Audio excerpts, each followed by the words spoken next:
ప్రస్తుతం తెలంగాణలో చోటు చేసుకున్న పరిణామాల గురించి ప్రత్యేకంగా చెప్పనవసరం లేదు. గత 4-5 రోజులుగా టీవీల్లో, పేపర్లలో, సామాజిక మాధ్యమాల్లో ఇంటర్ బోర్డు తప్పిదంకి సంబంధించిన వార్తలు తెగ హడావిడి చేస్తూనే ఉన్నాయి. బోర్డు నిర్లక్ష్యం వలన ఎంతో మంది అమాయక విద్యార్థులు ఆత్మహత్య చేసుకున్నారని, వేలాది మంది జీవితాలు నాశనమయ్యాయంటూ ఇంటర్ విద్యార్థులు ఫైర్ అవుతున్నారు. అది మాత్రమే కాదు, ఎంతో జాగ్రత్తగా వ్యవహరించాల్సిన ప్రభుత్వం ఇంత నిర్లక్ష్యంగా ఉండటం చాలా సిగ్గుచేటు. నాయకులు ఏం చేస్తున్నారు? మాకు న్యాయం చేయాలి, విద్యార్థుల భవిష్యత్తు గురించి ఆలోచించాల్సిన విద్యాశాఖ మంత్రి ఏం చేస్తున్నారో తెలియాలంటూ స్టూడెంట్స్ ప్రశ్నిస్తున్నారు. ఇక ఈ క్రమంలోనే తాజాగా ఇంటర్ బోర్డు సరైన నిర్ణయం తీసుకోవడం జరిగిందంటూ ప్రచారం నడుస్తోంది. నేరుగా విషయానికి వస్తే ఇంటర్లో ఫెయిల్ అయిన విద్యార్థులు రీవెరిఫికేషన్కు దరఖాస్తు చేసుకోవాల్సిన అవసరం లేదని ఇంటర్ బోర్డు తేల్చి చెప్పింది. ఇప్పటికే రీవెరిఫికేషన్, రీకౌంటింగ్కు డబ్బులు కట్టిన వారికి తిరిగి చెల్లిస్తామని కూడా బోర్డు వెల్లడించింది. ఫెయిల్ అయిన విద్యార్థుల ఆన్సర్ షీట్లను రీవెరిఫికేషన్ చేస్తామంటూ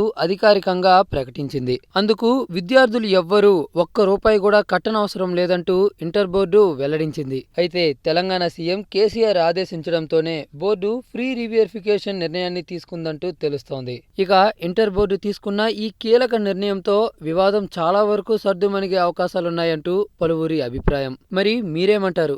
ఫ్రీ రీవెరిఫికేషన్ నిర్ణయంతో విద్యార్థుల కోపం తగ్గుతుందా లేదా? మీ యొక్క అభిప్రాయాన్ని కామెంట్ ద్వారా తెలియపరచండి. ఈ వీడియోను అందరికీ రీచ్ అయ్యేలా షేర్ చేయండి.